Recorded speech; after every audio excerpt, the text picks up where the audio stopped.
अस्सलाम वालेकुम। अबरार रशीद आपकी खिदमत में एक मरतबा फिर हाजिर है और आपसे दरख्वास्त है कि अगर अभी तक आपने इस चैनल को सब्सक्राइब नहीं किया तो इसे सब्सक्राइब कर लें। जो बेल आइकन है उसको ज़रूर प्रेस करें। आपका बहुत बहुत शुक्रिया। इमरान खान के आज़ादी मार्च को हकीकी आज़ादी मार्च कह लें, लॉन्ग मार्च कह लें, हुकूमत के बकौल उसको फितना फसाद मार्च कह लें, जो भी आप उसको नाम दें, अब उसके अचानक यानी जिसको हम कहते हैं एब्रप्टली ख़त्म होने पर, यानी अचानक ख़त्म होने पर बहुत सी दिलचस्प जो है वो चीज़ें, बहुत सी दिलचस्प चीज़ें सामने आ रही हैं, बहुत से दिलचस्प वाक़यात का जिक्र किया जा रहा है। और यहाँ पर मैं ये कहूँगा कि ज़रूरी नहीं ये सारी बातें जो हैं वो दुरुस्त हों, लेकिन इमरान खान ने अपने जो मार्च था, अब जाहिर है जिसके लिए उन्होंने काफ़ी तग्गो दो, मेहनत, धमकियाँ, जलसे जुलूस वगैरह किए, उसको अचानक ऐसे ख़त्म किया कि जैसे आप किसी दोस्त के साथ बैठकर कोई मीटिंग कर रहे हो, बात कर रहे हो और अचानक आपको कोई काम याद आए और आप उसे कहें कि यार मैं गया, अल्लाह के हवाले फिर मिलेंगे। तो ऐसे ही हुआ, उन्होंने अपना मार्च खत्म किया, बनी गाला चले गए। अब पता नहीं बनी गाला में वो मीटिंग्स कर रहे हैं, वहां पर आराम फरमा रहे हैं, सो रहे हैं, ये किसी को मालूम नहीं।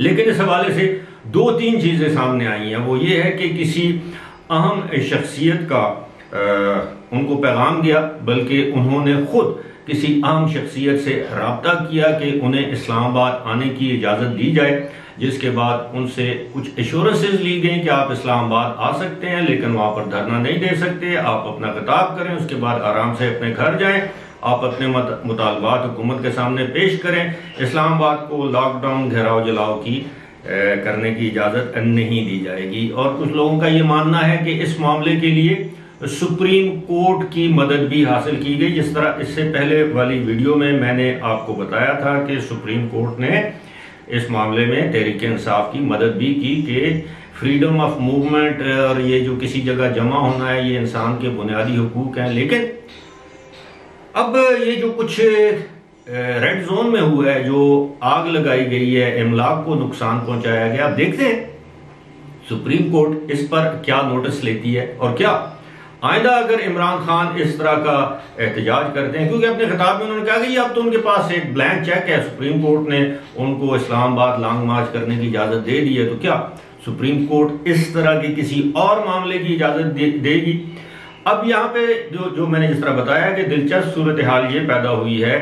एक तो इमरान खान को ये बावर कराया गया था कि जिस तरह आपने इससे पहले हुकूमत से खुफिया मुज़ाकरात किए थे अपने रहनुमाओं के ज़रिए, उसी तरह के खुफिया मुज़ाकरात आप खुद जारी करें, शुरू करें। आपके इल्म में मैं लाता चलूँ कि उन मुज़ाकरात में शाह महमूद कुरैशी थे, परवेज़ खटक थे, वो असद कैसर थे।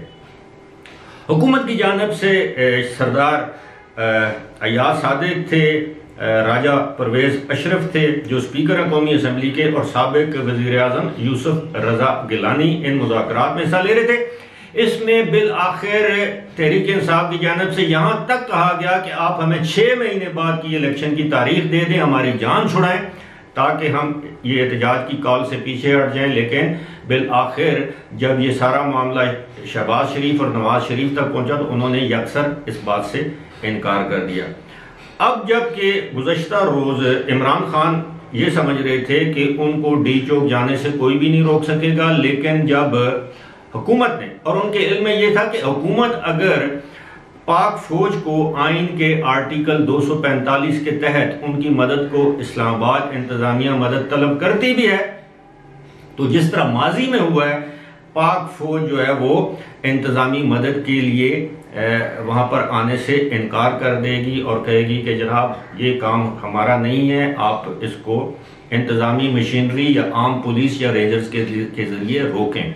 लेकिन जब हुकूमत ने आइन की आर्टिकल 245 के तहत पाक फौज को तलब किया रेड जोन की सिक्योरिटी के लिए, और जब डी चौक से पाक फौज के जवानों और रेंजर्स के जवानों ने पीटीआई के कारकुनों को वहां से हटाना शुरू किया, तो इमरान खान तक ये खबर पहुंच गई थी कि अब आगे उनके लिए ये रेड लाइन है, आगे उनको जाने की इजाजत नहीं दी जाएगी।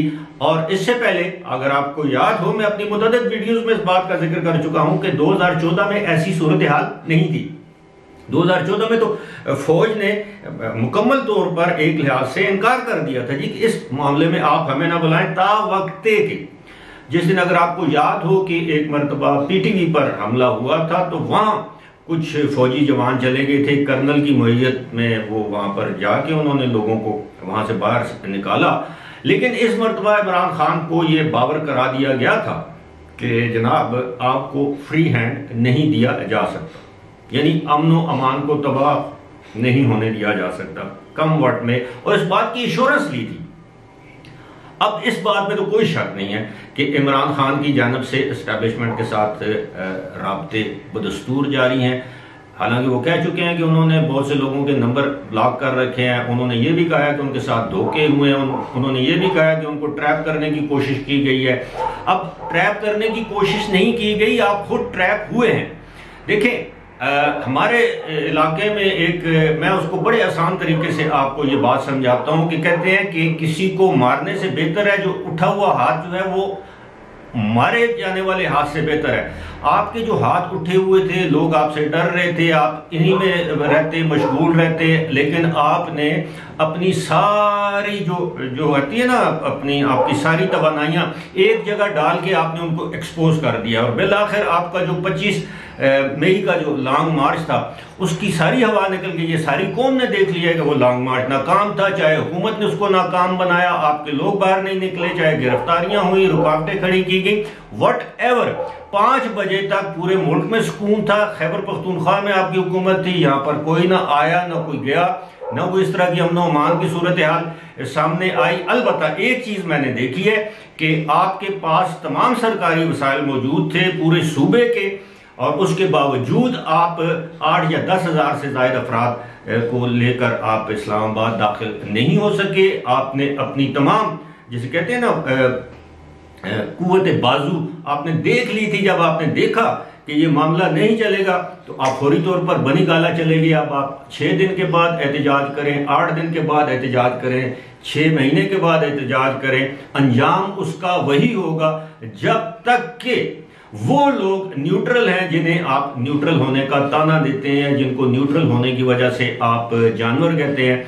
जब तक वो इदारे, वो लोग न्यूट्रल हैं, उस वक्त तक आपको कोई आपके मतलूबा नंबर पर वो सहूलत फिलहाल तो मुयसर नहीं है। अलबत्ता एक बात है कि अब अदालतों की जानब से जिस तरह आपने जलसे जुलूसों में अदालतों को ललकारा, उसके बाद अदालतों की जानब से, बल्कि अदालतों के चंद मुअज़्ज़ज़ जज साहिबान जिनकी बज़ाहिर या अंदरून खाना हमदर्दियां आपके साथ हैं, या आप ये समझ लीजिए कि जो मौजूदा हुकूमत के खिलाफ है, क्योंकि इस हुकूमत के खिलाफ उन्होंने माजी में फैसले दे रखे हैं, वो आपकी मदद के लिए कब तक तैयार रहेंगे, कब तक वो जजेज इक़्तिदार में रहेंगे, अलबत्ता ये तो वक्त बताएगा। लेकिन फिलहाल ऐसे लगता है कि इमरान खान इस तरह की किसी मजीद बेवकूफ़ी का ऐलान नहीं करेंगे जिससे उनकी ताकत मजीद एक्सपोज हो जाए, क्योंकि अब उनकी वो ताकत नहीं रही जिस ताकत के बलबूते पर वो हुकूमत को आए दिन ललकार रहे थे। क्योंकि सोशल मीडिया पर इनकलाब बर्पा करना और गर्मी के मौसम में सड़कों पर, शाहराहों पर, बाजारों पर और आंसू गैस के सामने, पुलिस की लाठी के सामने इनकलाब बर्पा करने में जमीनों आसमान का फर्क है। फिलहाल इसी के साथ मुझे दीजिए इजाजत। खुदा हाफिज।